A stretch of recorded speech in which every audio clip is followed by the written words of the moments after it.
listen, y'all are in the right place for this review today. I am going to explain a couple of things to you guys. And I know many of you all may have other questions that may not be related to what we're going over. However, what I want to tell you guys is that if that is the case, what I need you to do is to be patient and just wait for me to actually go through the information that we need. All right. So I'm going to go ahead and screen share for a minute on what we're going over right now. So let me find my study guide. Yep, this is the one. Okay, yeah, that's the study again. Okay, there we go. And I know someone had asked me about, okay, good. So this is like a general chem level. Okay, and then you're hoping for a 5 on your AP exam. All right. All right. If you've been doing well overall for the entire semester, you should be good to go. You should be able to get that 5, which is the highest you can get on an AP chemistry exam. Oh, good. Hello. It's a good day. Practicing for your state testing. First time joining me. Okay, thank you. The White Heart said, I'm scared though. Listen, you just go in there and know what you are up against. All the things that you've been taught for the past semester or two should come back to you. Just relax. And the questions that you don't know, put a little check mark by it so that you'll remind yourself to come back to it. Don't spend too much time on the question that you don't know. Oh, go ahead, Apple Juice. Pass your General Chem 2 in university with an A. You go ahead. Go ahead. Whoop, whoop. That's fantastic.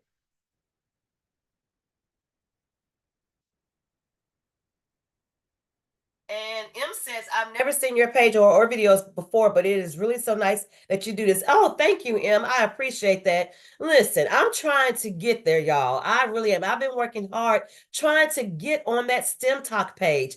I am trying to, look, I am less than 50 people away from having 10,000 supporters on TikTok, okay?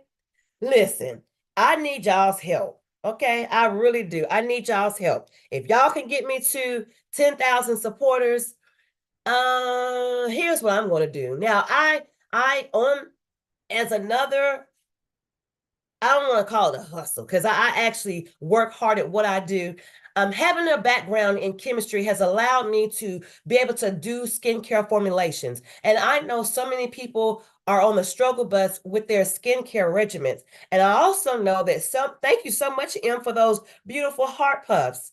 So many people are going through so many things with their skincare. There's a video going around social media right now where this young lady's face has gotten messed up as a result of using turmeric in her skincare formulation.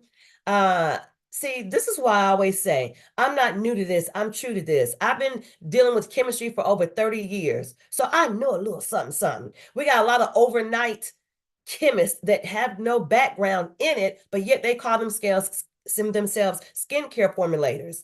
Now, I'm not trying to knock on anybody's hustle, okay?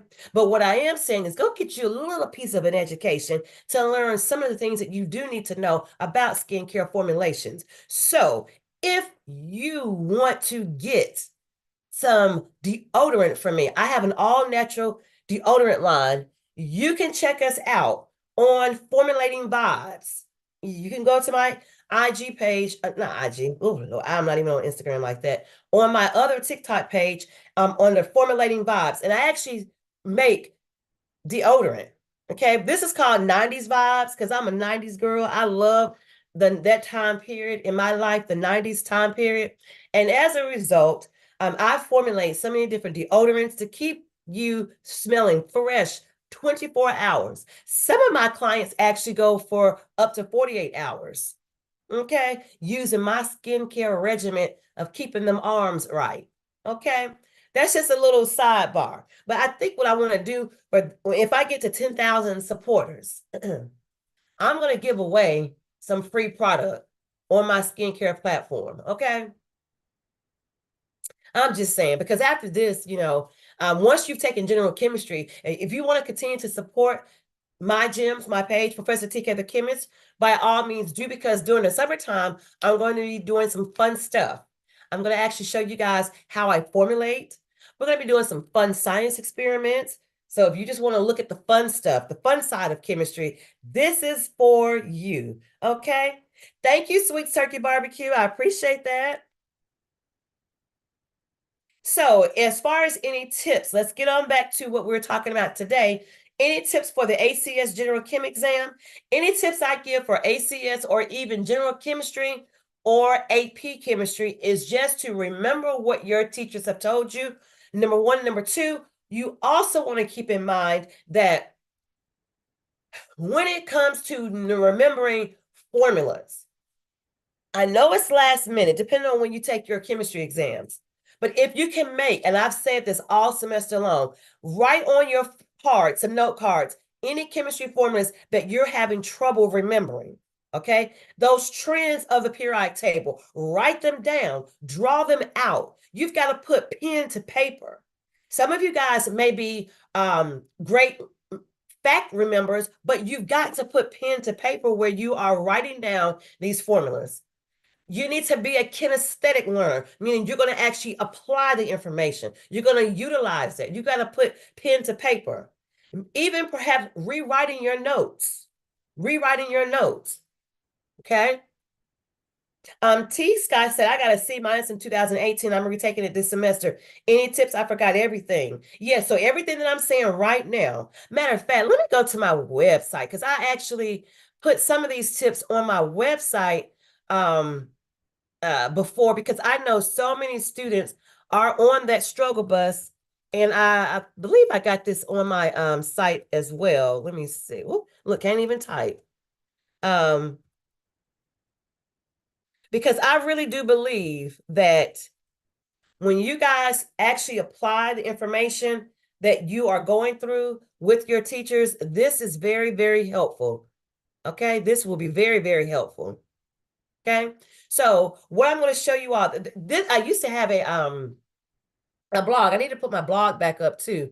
But for my website, it's www.mygymsforkids.com. Okay, oh, there it is. It's pulling up right here. I have a blog, and I actually give tips on what you can do to help you for the semester. Okay. Um, stuff from centered around your well-being, your mental well-being, because I know so many of you all are stressed out. Okay, are stressed out. But I do have some things that you can actually go through on my website, like this one, How to Succeed in Chemistry. Okay. So I do give you a couple of tips and tricks on that. Of course, staying organized. Okay, Miranda, the link is in my bio, so you could just hit that link. It's www.mygymsforkids.com. Of course, you want to make flashcards. And I'm a visual learner. I've got to see it. I don't want to say that you should not go to your professor's classes or their office hours, but I do know talking to your professors will help. I know it's the last minute. You never know what your professors are thinking in terms of helping you out.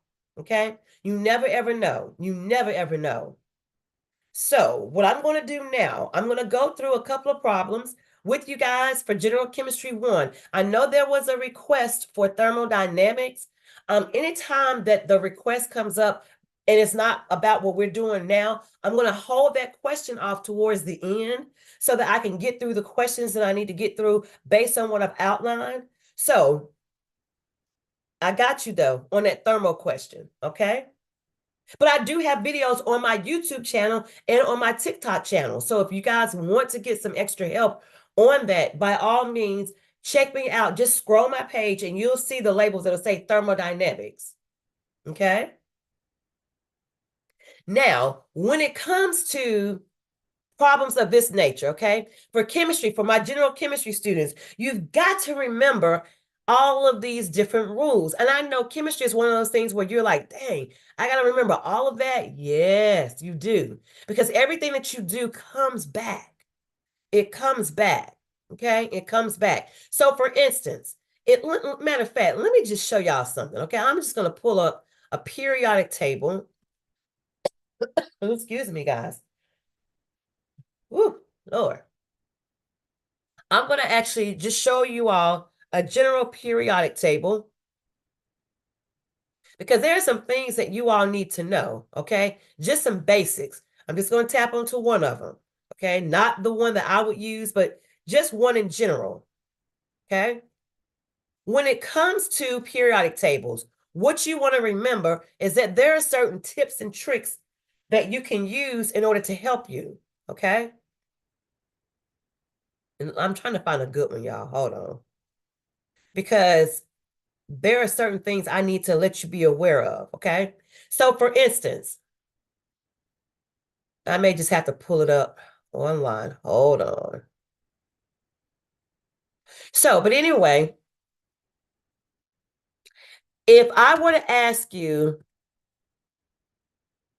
certain things about electronegativity, there are things that you would want to know off gate just simply by keeping up with your periodic table. So for instance, here's a perfect example right here, okay, that chemistry teachers typically give. Let me zoom out a little bit so y'all can see this, okay?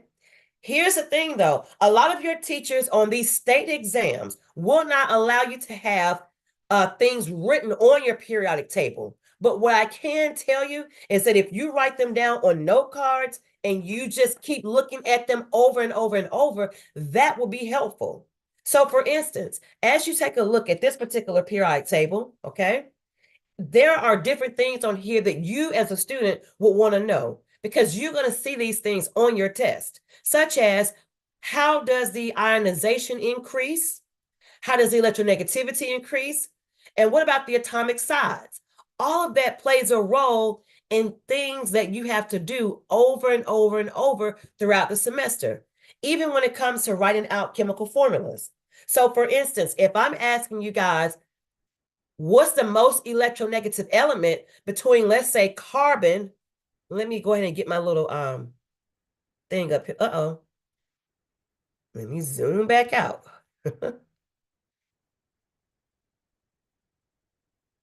Excuse me, guys. Hold on. Tapping, tapping, tapping, and untapped. Where did, okay, there we go. Where you all are able to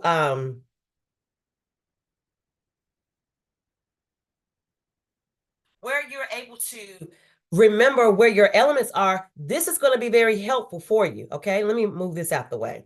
All right, so what you've got right here, if yes, fluorine, yes, user 73795, yes, fluorine is the most electronegative element, yes. But if I ask you between, let me go ahead and give you an example, okay? If I ask you what's the most electronegative element between, let's say, carbon and let's say vanadium, okay? Carbon is here, vanadium is right there. Which one is the most electronegative? Well, if you know the rules that says as you go across a row of elements, the farther right you go, the more electronegative the element is, that would tell you, oh, carbon is. If I ask you which one has the highest ionization energy, you would also say carbon, because as you go from left to right, that is why. Okay? That is why. So if you take a look at, let's say, atomic sizes, they actually increase from right to left, though.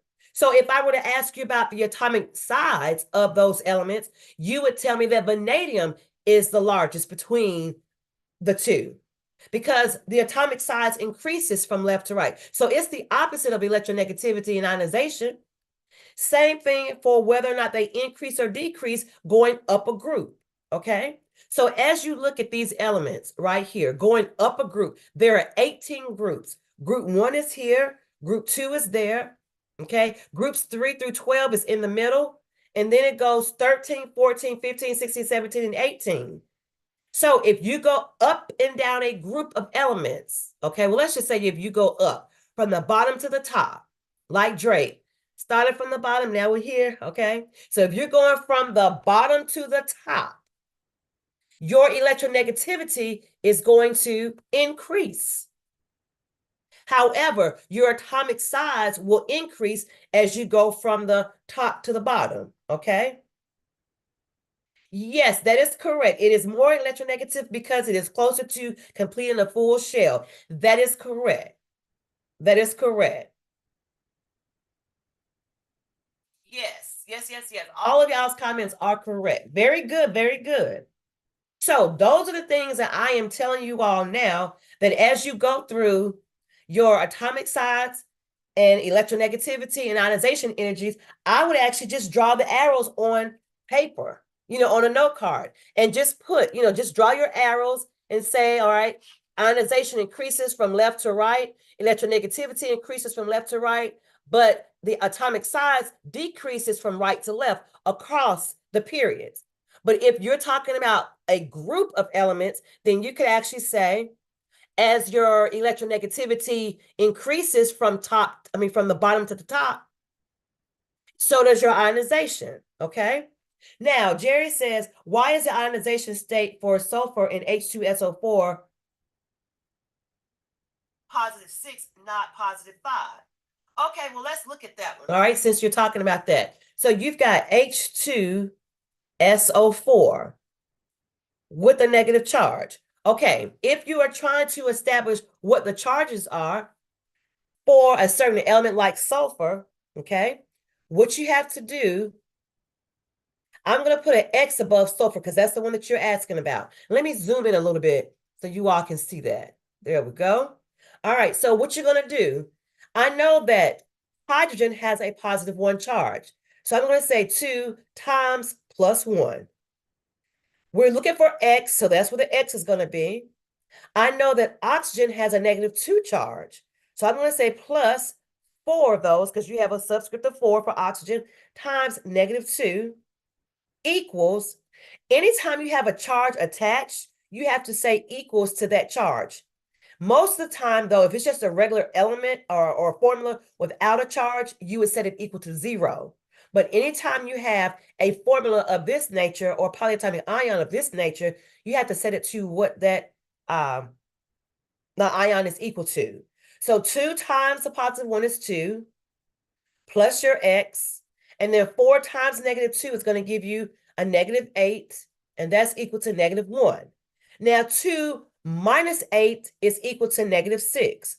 Let me pull the rest of this over here on this side, okay? So I'm going to go over here because I don't have space to continue to write it. So 2 minus 8 gives you -6 plus your X right there, and that's still equal to -1. Now remember, when you bring this -6 to the other side, you're going to have to add 6 to both sides. And so your X is going to be equal to a +5.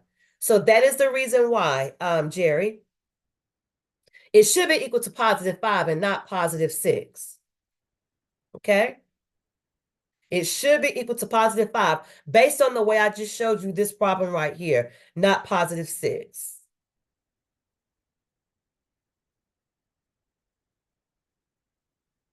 Okay, so now if we can, okay, let me go ahead and clear all that out. And we're going to go back to our study guide over here, okay? And let me see, not the one with the, okay, there we go. Now, okay, yes, okay, Jerry. So here's what we need to do. There are some exceptions to the rule. I might be able to bring up, let me see if I can bring up the oxidation chart that I had from before. I might be able to pull it up. Let me see. I don't know if this will pull it up. No, that's solubility. DM me, and I can DM you a chart, okay? Because I do have some of these charts that I have with different oxidation numbers on them, like the rules. And I actually have one on my YouTube channel and on my TikTok channel too. So yes, you can actually find it'll say oxidation numbers, and then you can just pause the video and go back and look at it. So that way you'll know what those exceptions to the rules are. And you're so welcome. Now, when it comes to, again, this review, guys, is for General Chemistry 1 students. Hey, Bridget, how you doing? Okay. Good luck, Jerry, on your final exam. You got this. You got this. You got this. I believe in you. I believe in you. Just remember, don't panic. Just Take a deep breath in, a deep breath out, and then just go for what you know. Remember, whatever questions you did not know, just put a little check mark by it. And try to look for the trends of the periodic table. Like, look for what they told you before. Pretty J said this would help me taking my ASVAB for the military. Okay, so you do have to take some chemistry for the ASVAB? Huh, okay. Okay. Hey, Giselle. Yes, Jerry, don't freak out, honey. Don't freak out. Um, and Bridget, to answer your question, this summer I am going to look at offering an online chemistry class, like a pre-AP or pre-chemistry for those students that just want to know a little bit before they go into the full-blown class in the fall. Juju, look, the fact that you come in here saying you got a final exam in 20 minutes. Oh Lord. Okay, let's see if I can help you out real quick, okay, on balancing equations. Y'all don't want me to go through my guide. It's all good. It's all good. Let me see if I can get you one of these balancing equations. Okay. Let's just pick one right here. Okay, and haha slime said they have. Okay, Bridget, I got you. I got you. Keep me posted. Keep me posted. And I will put some information up on my page to let everybody know, if that is going to take place this summer. Yes. And if it does, it'll be like a 4 to 6 week class. Okay, haha, slime. Okay, I have a final exam on thermal. Okay, Kenzie, you said it makes you want to throw up. Okay, thermal has come back twice. So let me see if I can pull some stuff up for y'all on thermal real quick. And then I'll do the balancing of the equations because I know some of you all are asking me about thermodynamics, and yeah, let me see what I can pull up real quick, y'all. Hold on. Hold on. And look, why did y'all come to me a long time ago? You know what I'm saying? Why didn't y'all get with me a long time ago?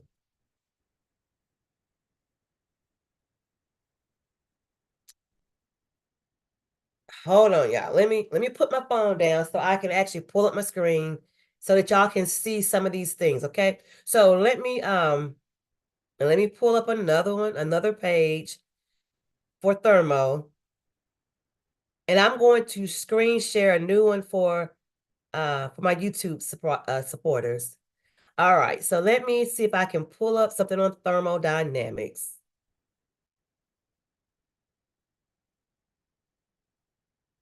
It's gonna take me a minute, y'all. Like heats of formation, I believe that might be what you all are looking for, because this is thermodynamics.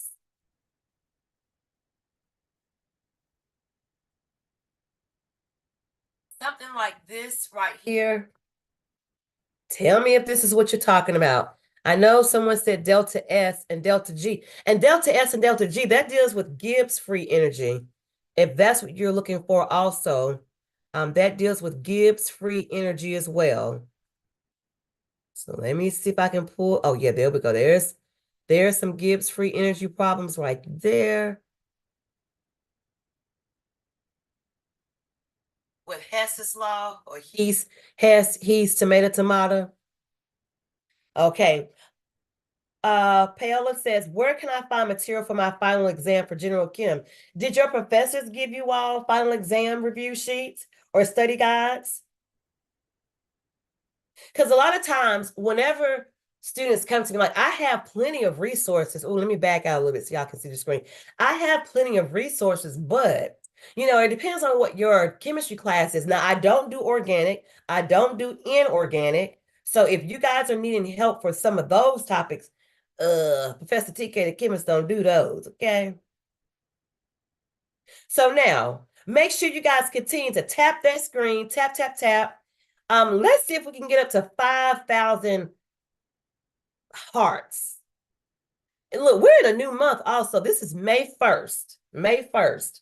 Many of you guys are preparing for your final exams, and I was trying to go to try to give you guys all the tips and tricks I can give you all. But for those of you all that are asking about thermo, is this what you all were asking about?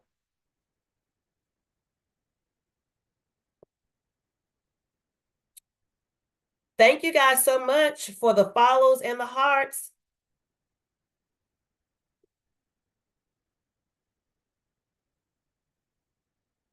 Okay, so if I don't hear that, I'm going to go back to what I was talking about in terms of my study guide.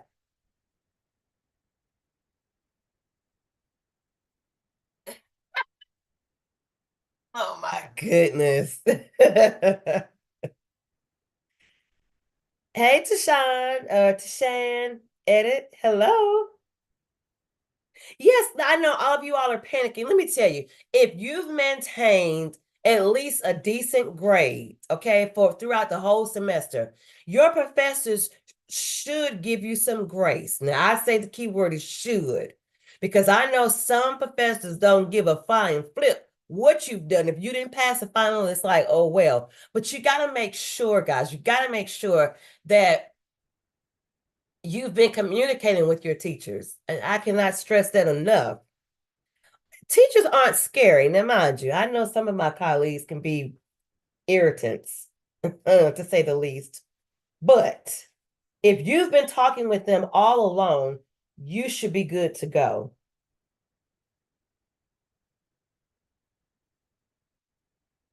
Now, do y'all want me to go back to my study guide? Because the thermo folks didn't ever say anything. So I'm going to go back to my study guide.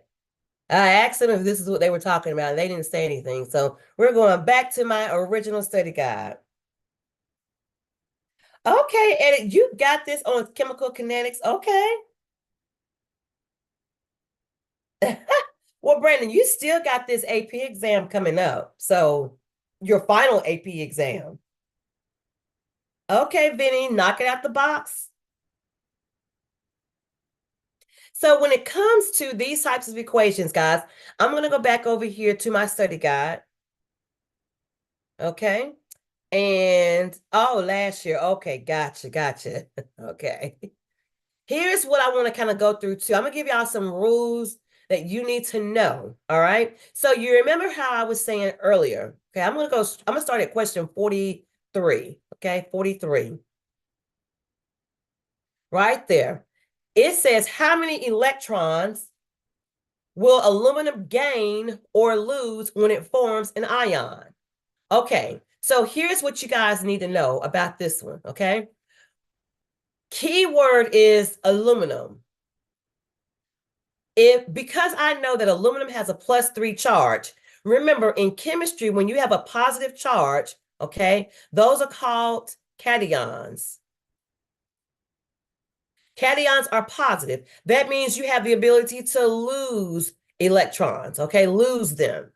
That means you're going to subtract, okay?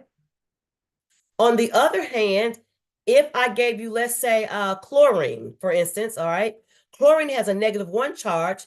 Anything that has a negative charge, those are called anions, and that means you will add. That means you have the ability to gain electrons, okay?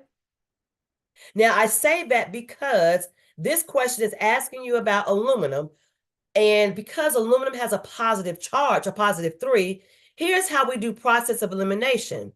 We're going to draw a line through lose 1, gain 5, lose 2, gain 1. Because aluminum has a +3 charge, and even if you forgot whether it was gaining or losing, just know that that 3 represents this number right here. So that's why you would choose lose 3. But also just knowing that because you have a positive charge, they have the ability to lose electrons. Negative charges have the ability to gain. FYI. Now, I bring that up because if we look at the next one, right here, let me show you. 44, it says, what is the symbol for the ion with 19 protons and 18 electrons? All right, so what do we have to do for this one? Okay, I know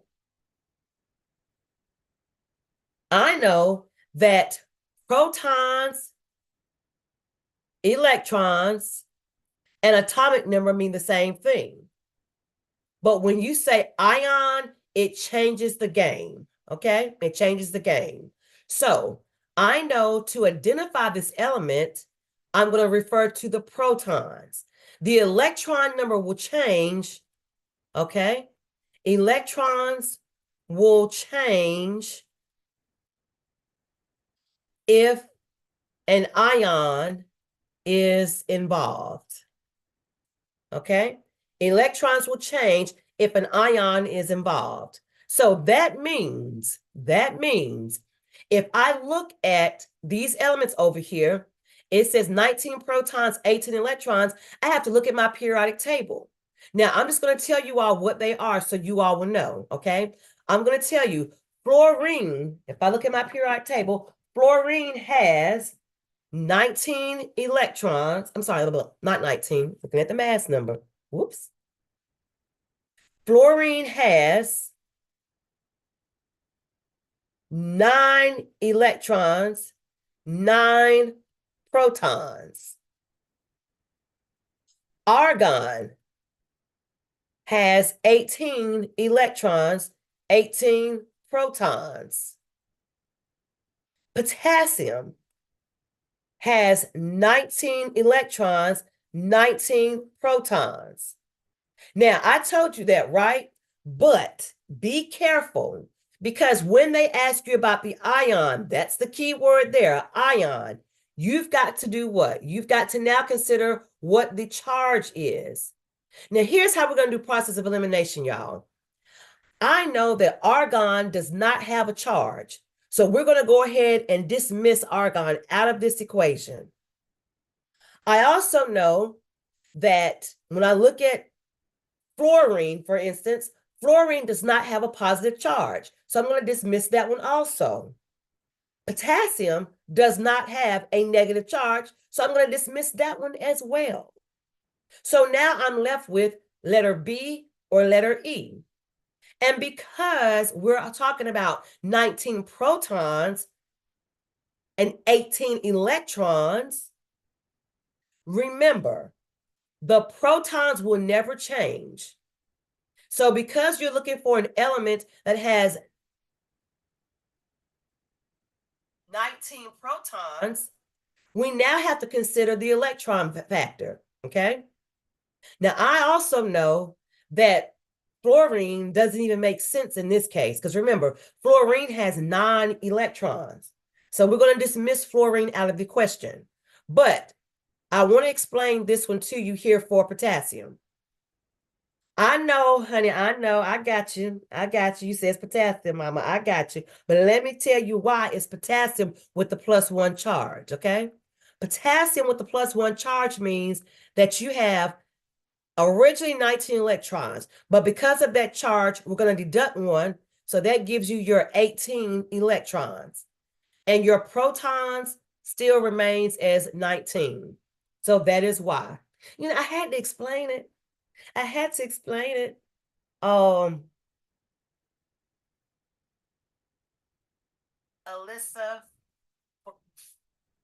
Khan, I had to explain it. I know I'm probably messing your name up, honey, but you know, yeah. Okay. So I wanted to break that down to you guys. Now, let's take a look at this next example. Group 2. Group 2 elements have a charge of what? Group 2 elements. Is it +1, -1, +2, +3, or 0? So here are your group 2 elements. Oh, y'all can't see my book. But yes, you're welcome. You're welcome. Group 2 does have a +2. Now, in case you forgot, here's how you're going to remember this, okay? Group 1 has a +1 charge. Group 2 has a +2 charge. We skip groups 3 through 12 because they have multiple charges. Group 13 has a +3 charge. Group 14 has a +4 charge. There we go. Group 15 has a -3 charge. Group 16 has a -2. Group 17 has -1. And group 18 has 0. So if you think of this like a numbers chart, this will help you to remember that. If you think of it like a numbers chart. All right, let's keep going. Let's keep going. Again, this is all review because guess what? You now have to learn how to write those formulas out. So when we look at 46, for instance, right up here, okay, and they're telling you to find the correct formula for magnesium and sulfur, if you don't know these charges, whoo, I hate it for you. So I know that magnesium has a +2 charge. Sulfur has a -2 charge. What are those two twos going to do? They're going to cancel out. And so your formula is just going to be MgS. So when we look at our answer choices, letter A is the only one that makes sense. The reason why you're not going to choose letter D is because letter D shows that you did not reduce it down, okay?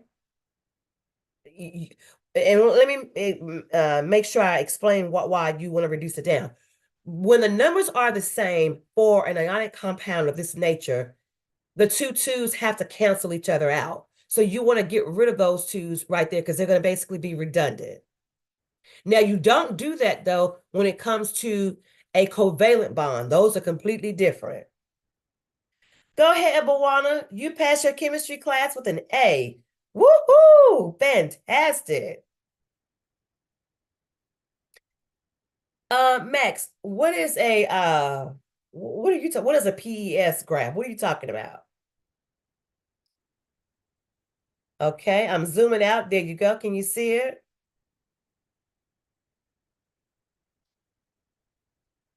Okay. Now, let's take a look at this next one, number 47. You've got iron 3 sulfide. Iron 3 sulfide, okay? Oh, no, I don't. That's more like organic chemistry. I don't do organic. Max, sorry. Oh, thank you, Emperor. So iron has a +3 charge. Sulfur has a -2 charge. Now, FYI, again, I'm going to say it again, note card chemistry time.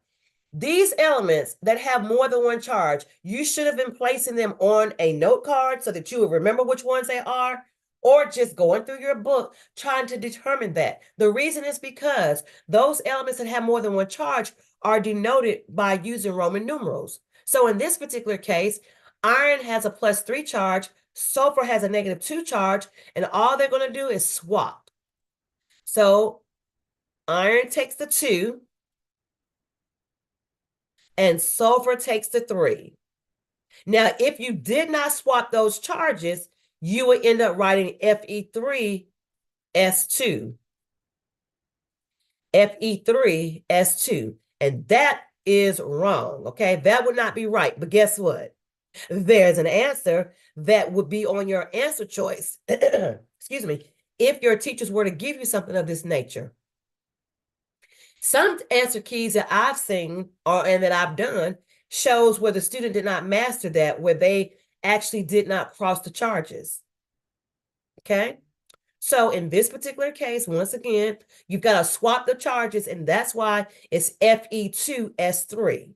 Now notice, if you don't see a 3 in your formula here in your answer choices, get rid of them. See how easy that is? You got to see a 3 in the formula in order to know that that's the answer.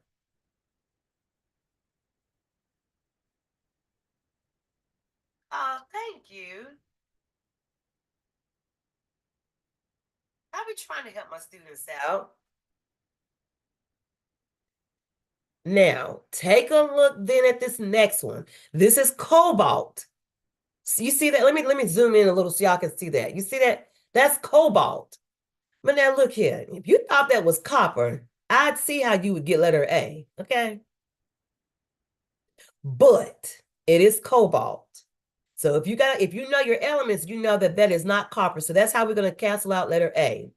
We also know that because this is an ionic bond, meaning a metal plus a non-metal element, they are not going to have numerical prefixes in the name, meaning trichloride, tricobalt. So we can also get rid of letter B as well, because that's copper also. We'll cancel that one too. But we're going to also cancel letter E, because again, the only time you use numerical prefixes is if they're both non-metal. Non-metal plus non-metal. So now, cobalt 3 chloride could be the answer, or cobalt trichloride. Well, I just told y'all the only time you say a numerical prefix name like carbon dioxide, carbon monoxide, carbon tetrachloride is if both elements are nonmetals. So in this case, we already know the answer without even thinking about it. It has to be letter C. Cobalt, Roman numeral 3, chloride.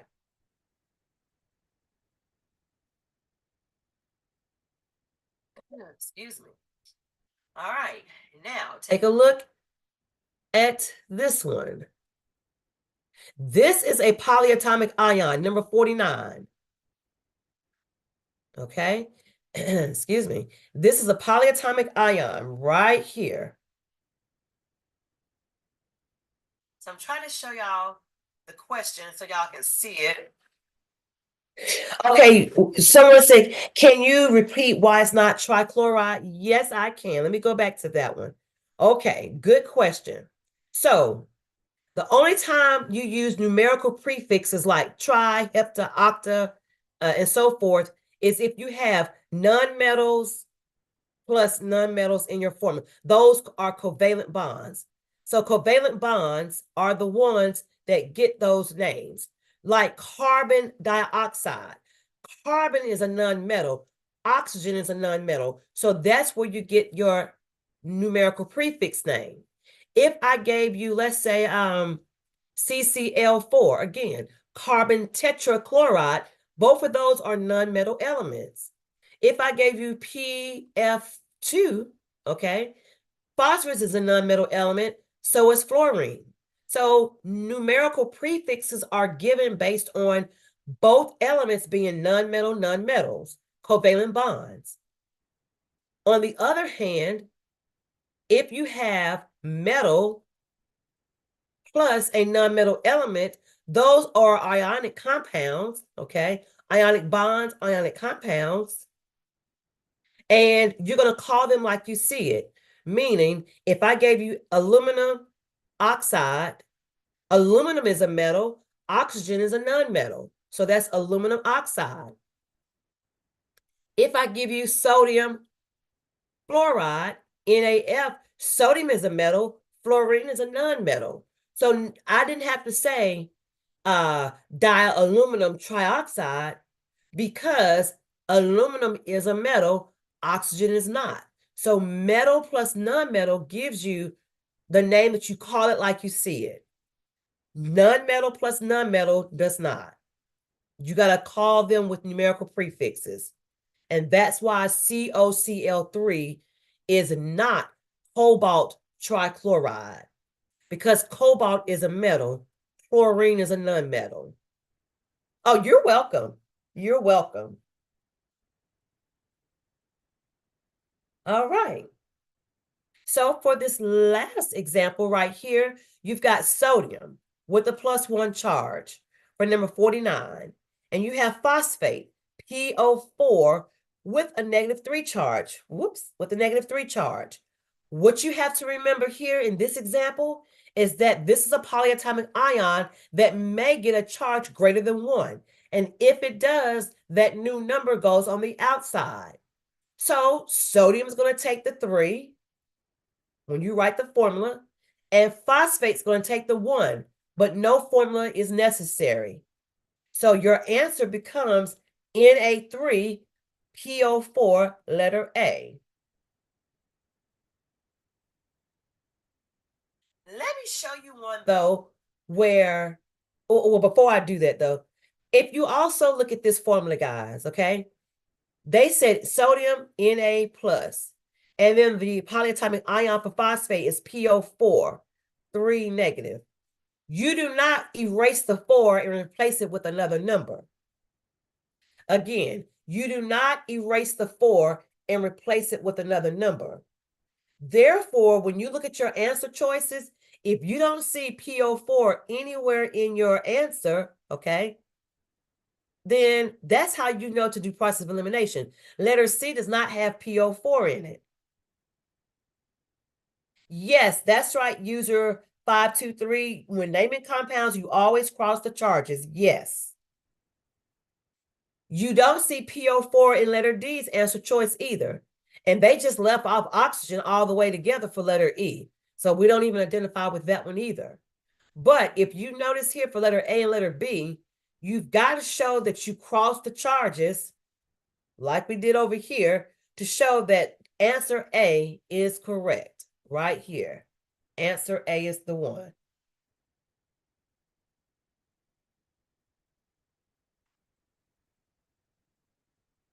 If you guys want to go back and watch this preview, by all means do. You can find this on my YouTube channel by clicking that little icon up in my link, and it'll take you straight to my YouTube channel. So if you want to get my YouTube channel to get access to this video, by all means do. Okay? So tomorrow is Thursday. I'm going to go over some stoichiometry problems because I know a lot of students are going to be doing that too. Let me give you all another example before we close this out though, okay? Let me give you all one more example on what I'm talking about.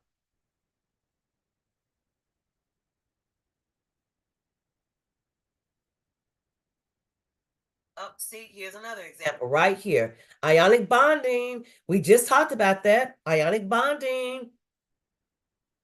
And see right here, if you just remember what I said, metals plus non-metals, that means I'm going to get rid of letter E because that's just saying that that element is attached to itself. Hydrogen attached to hydrogen. You're going to cancel that out. Chlorine attached to chlorine. Cancel that out. I know that oxygen and fluorine are both non-metal elements, so we're going to cancel that out as well.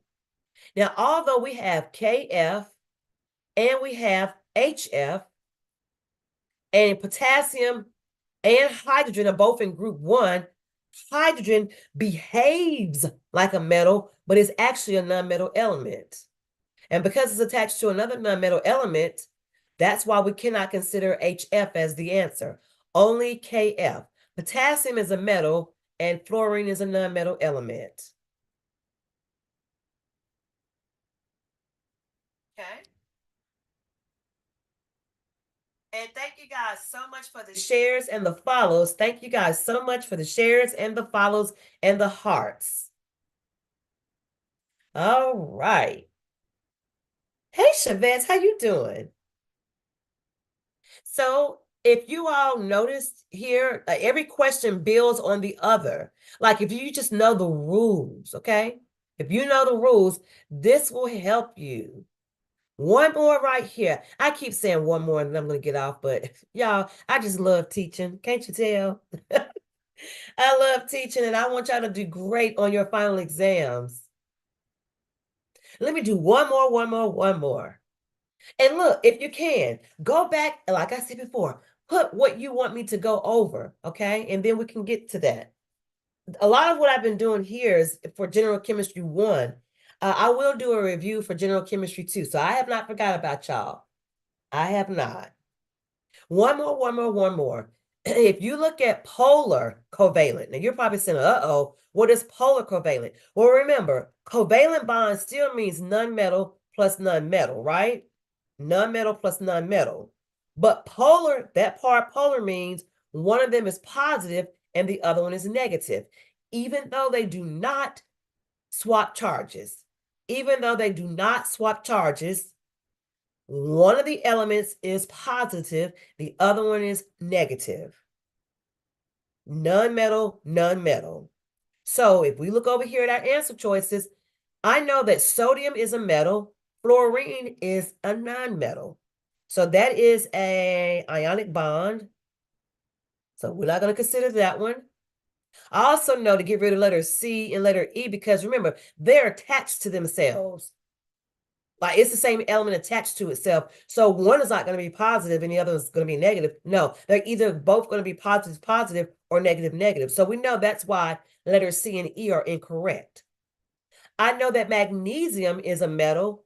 Oxygen is a non-metal element. So this is also ionic. So the only choice that we do see that wasn't exited out is HCl. And let me tell you why, in case you forgot. Hydrogen is a nonmetal element, even though it behaves like a metal because of its positive charge. Chlorine is also a nonmetal element, but it also has a negative charge. That's why. All right, guys. So we're going to close out our session today. But if you have questions, I will be back on tomorrow at 12:15. Since my school is in exam week, that's why my schedule kind of got altered a little bit. So I am going to, again, start at 12:15 tomorrow. So instead of 12 o'clock, it's 12:15, okay? 12:15 to like about 1:15. So still getting about an hour's time in. So you guys, don't panic. Keep on pushing. Don't give up. If your exam is tomorrow, I'm rooting for you. I am rooting for you. Okay? So, you guys take care. Have a wonderful rest of your day. And I will see you all tomorrow at